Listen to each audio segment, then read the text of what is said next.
Bonjour et bienvenue dans votre émission P2S, point sur un sujet saillant. Aujourd'hui, nous recevons Moussa Sen, analyste politique. Bonjour Moussa.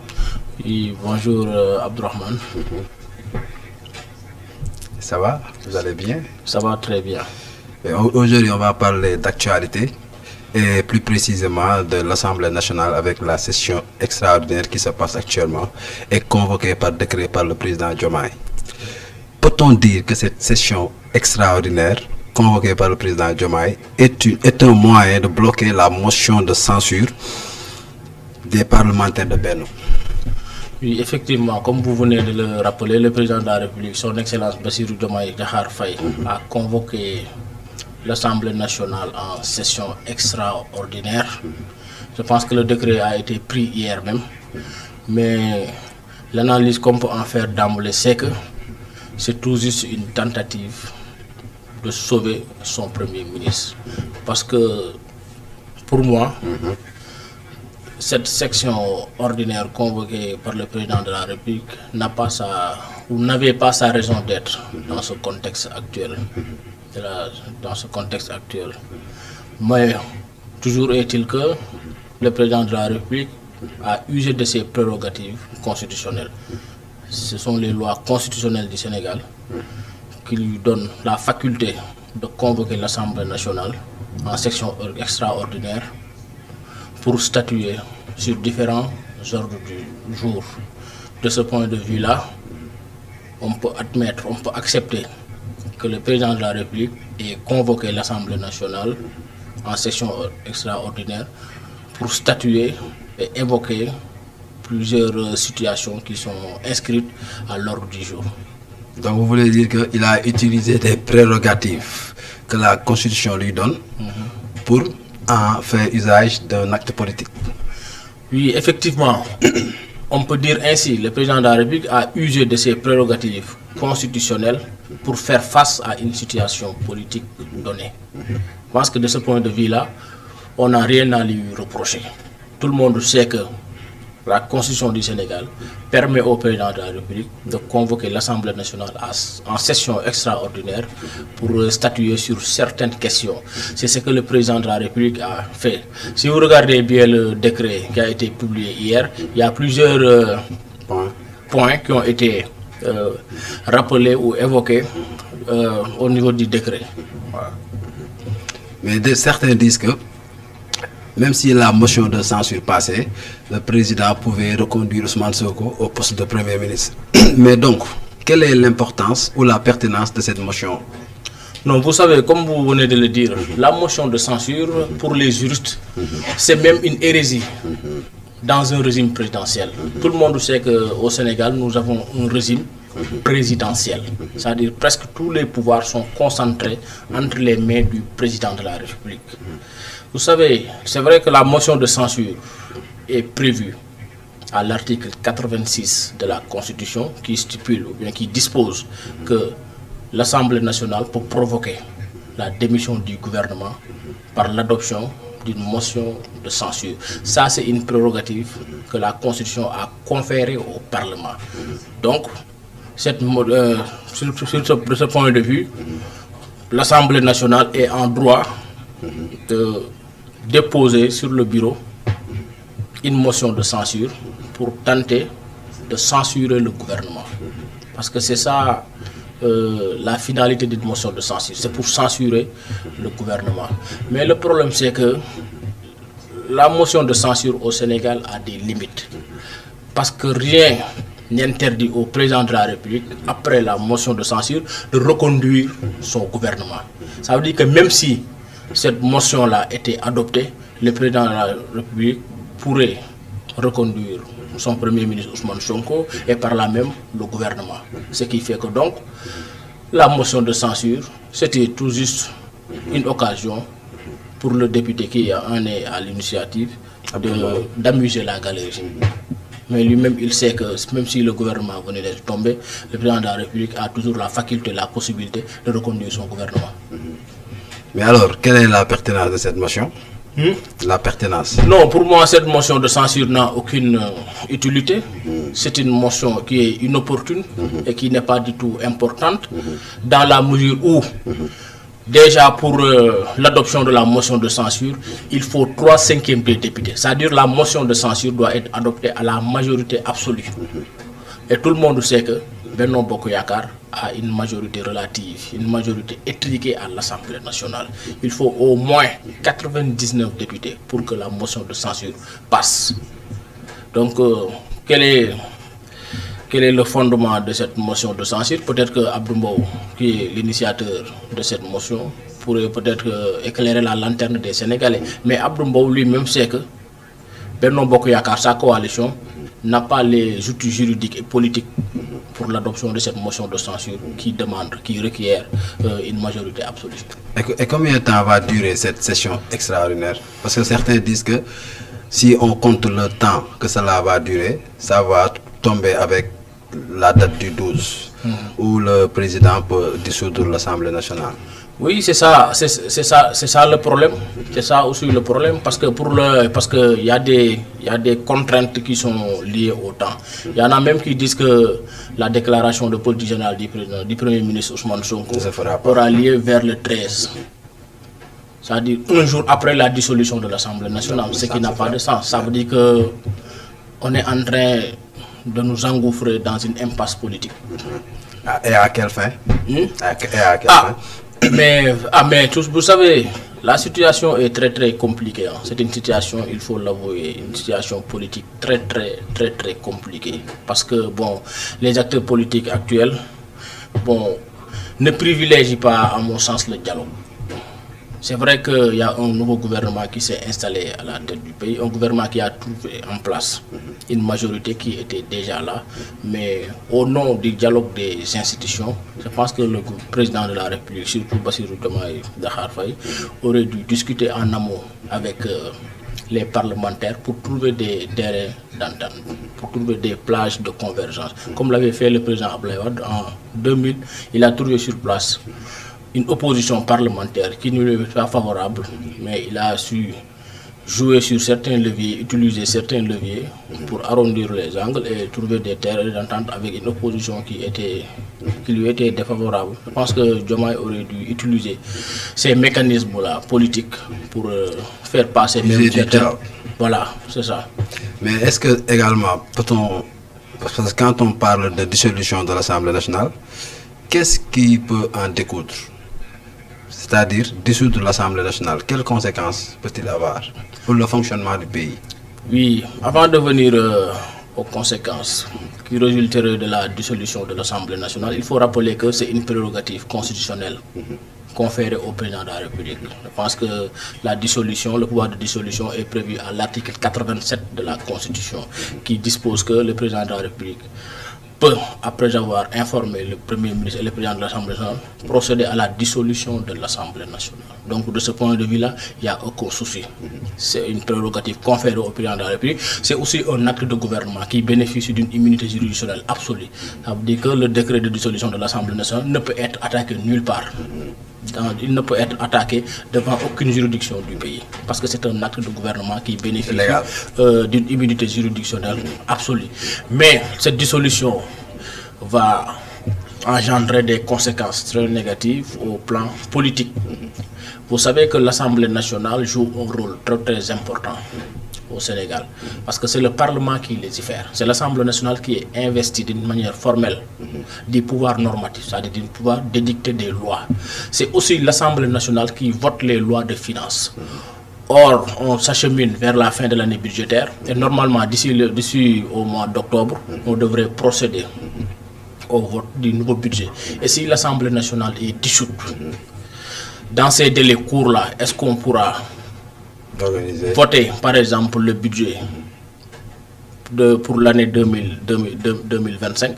Ça, c'est un problème très grave, parce qu'on risque d'aller dans une situation inédite. Parce que depuis des années et des années, chaque année au Sénégal, l'Assemblée nationale adopte le budget. C'est vrai qu'il y a d'autres leviers que le président de la République peut activer pour mettre en place son budget pour l'année 2025. Mais le marathon budgétaire fait partie de la tradition républicaine du Sénégal et c'est aussi un moment de démocratie financière. Imaginez si l'Assemblée nationale est dissoute et le président de la République par décret ou bien par d'autres leviers met en place son budget, mais l'image de la démocratie sera carrément balafrée. Donc la dissolution de l'Assemblée nationale aura des conséquences très très graves, surtout par rapport à l'adoption du budget pour l'année 2025. Et pour combien de temps peut-on attendre pour organiser de nouvelles élections? Bon, de ce point de vue, la loi est très claire. La loi est formelle là-dessus. La loi a bien dit que le président de la République peut dissoudre l'Assemblée nationale. C'est au niveau de l'article 87. Mais une fois l'Assemblée nationale dissoute, le président de la République a la possibilité d'organiser des élections anticipées dans 3 mois au maximum. 60 jours au minimum et 90 jours au maximum. Ça veut dire que c'est parce que c'est le décret même qui dissout l'Assemblée nationale qui fixe les nouvelles élections. Voilà, ça veut dire que le président de la République ne peut pas dissoudre l'Assemblée nationale sans fixer la date des nouvelles élections. Donc c'est le même décret qui dissout l'Assemblée nationale qui fixe la tenue des prochaines élections. Et les prochaines élections normalement devraient se tenir au maximum dans 3 mois et au minimum dans 2 mois, 60 jours. Parlons du limogeage des présidents du HCCT et du 16, un acte qui a été effectué hier. Quelles conséquences également peut-il avoir dans le fonctionnement de ces institutions?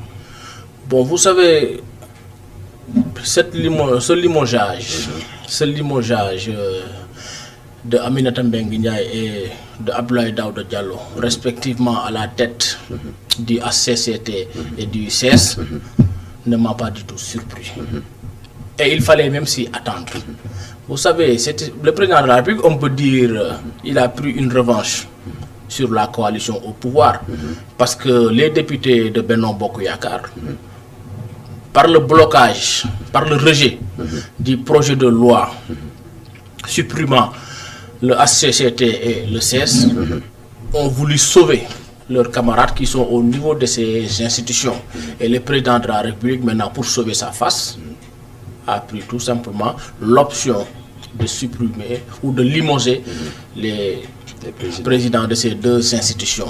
Un limogeage qui avait été déjà annoncé quelques heures auparavant par le Premier ministre. On a entendu même le Premier ministre dire que même les crédits budgétaires qui ont été alloués à ces institutions seront bloqués.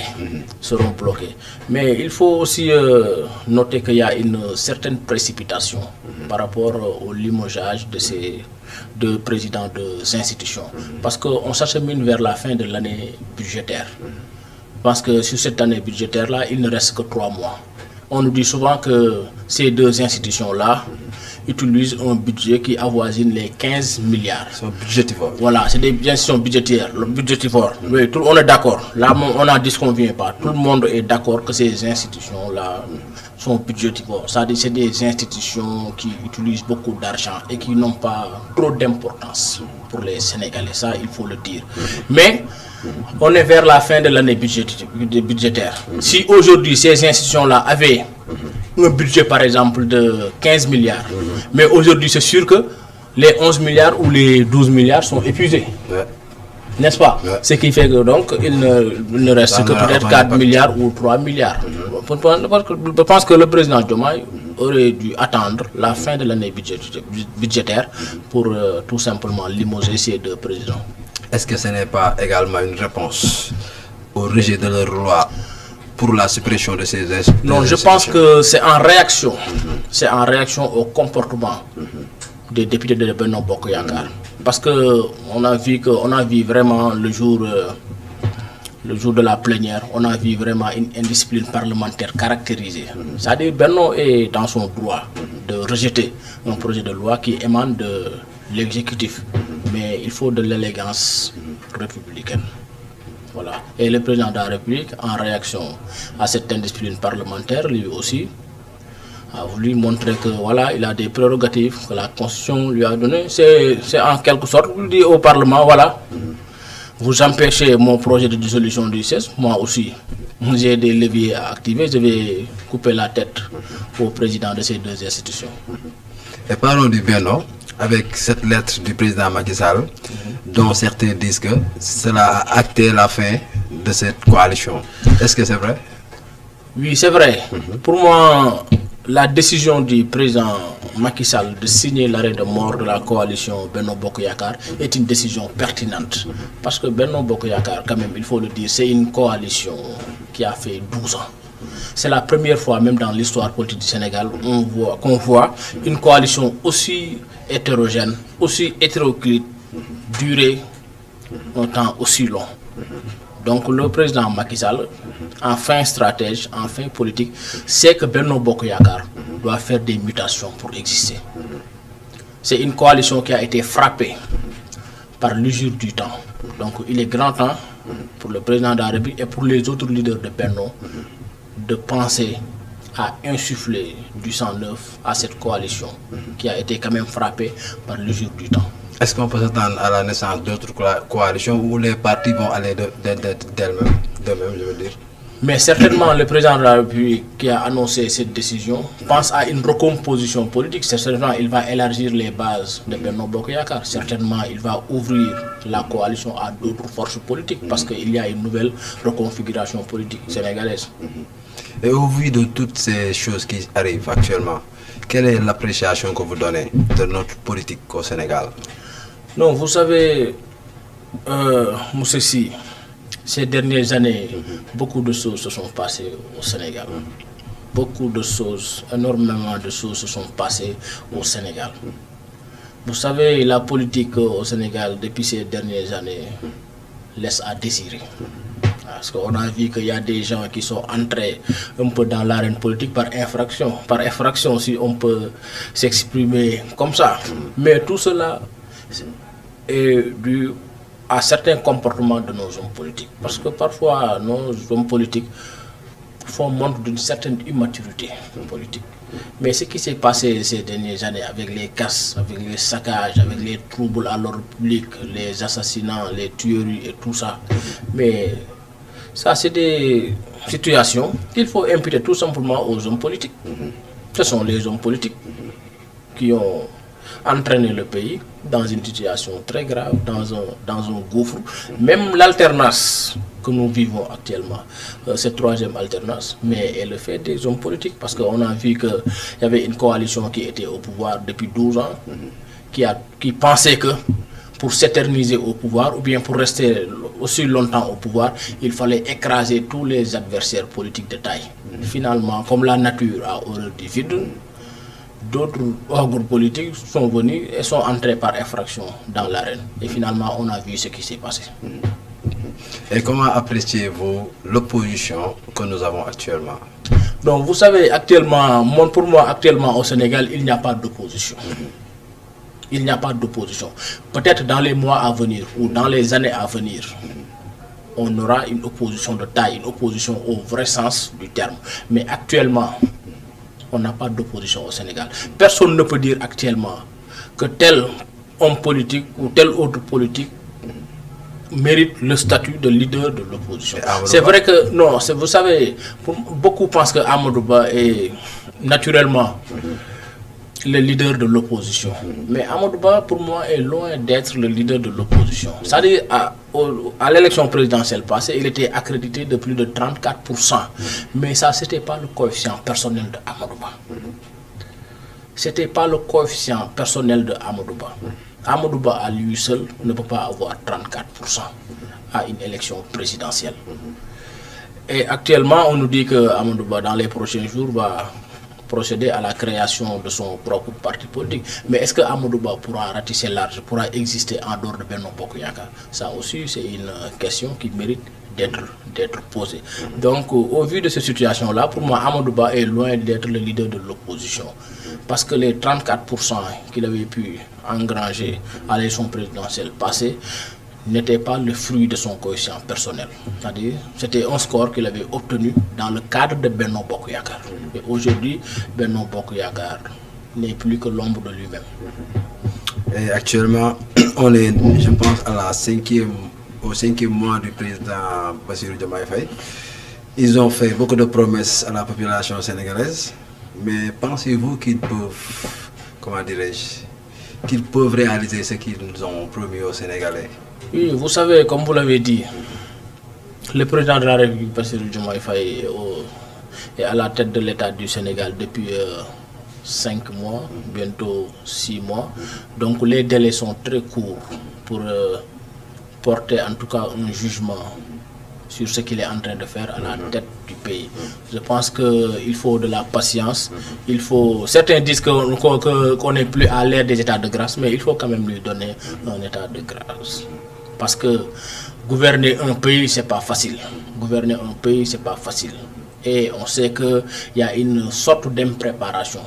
Bassirou Diomaye Faye ne s'attendait pas à occuper le fauteuil présidentiel, il faut le dire. Il est sorti de prison 10 jours avant les élections, il a pu gagner.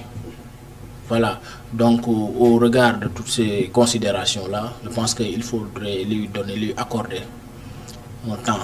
D'ici 1 an, d'ici 2 ans maintenant, on verra si les lignes sont en train de bouger ou pas. D'ici 1 an ou d'ici 2 ans maintenant, on pourrait peut-être porter un jugement sur ce qu'il est en train de faire. Mais à l'heure actuelle, il me paraît très tôt de porter un jugement sur le travail que le président de la République est en train de faire. D'autant plus qu'actuellement, ils sont en train de procéder, lui et son Premier ministre sont en train de procéder à l'état des lieux. Il y a des audits, on attend la publication de certains rapports et tout cela va prendre du temps. Donc il faudra que les Sénégalais s'arment de patience. La semaine prochaine, le Premier ministre nous a promis que démarreront les audits. Comment dirais-je, oui, je pense que c'est ce qu'il a dit, les audits. Quelles conséquences cela peut-il avoir pour les concernés? Vous savez, c'est vrai, vous avez raison. Le Premier ministre Ousmane Sonko a annoncé hier le démarrage de la reddition des comptes. C'est comme ça qu'il l'a dit. Mais vous savez, je voudrais un peu m'appesantir sur la reddition des comptes. Vous savez, si la reddition des comptes dans un état de droit, c'est une règle normale, c'est une règle basique. Mais malheureusement au Sénégal, on a comme l'impression que la reddition des comptes est une expression galvaudée. Dès que vous parlez de reddition des comptes, les gens se mettent dans tous leurs états. Ils parlent même de chasse aux sorcières. Voilà, il y en a qui vont parler de chasse aux sorcières, il y en a qui vont parler de règlement de compte. En tout cas, chacun y va de son commentaire.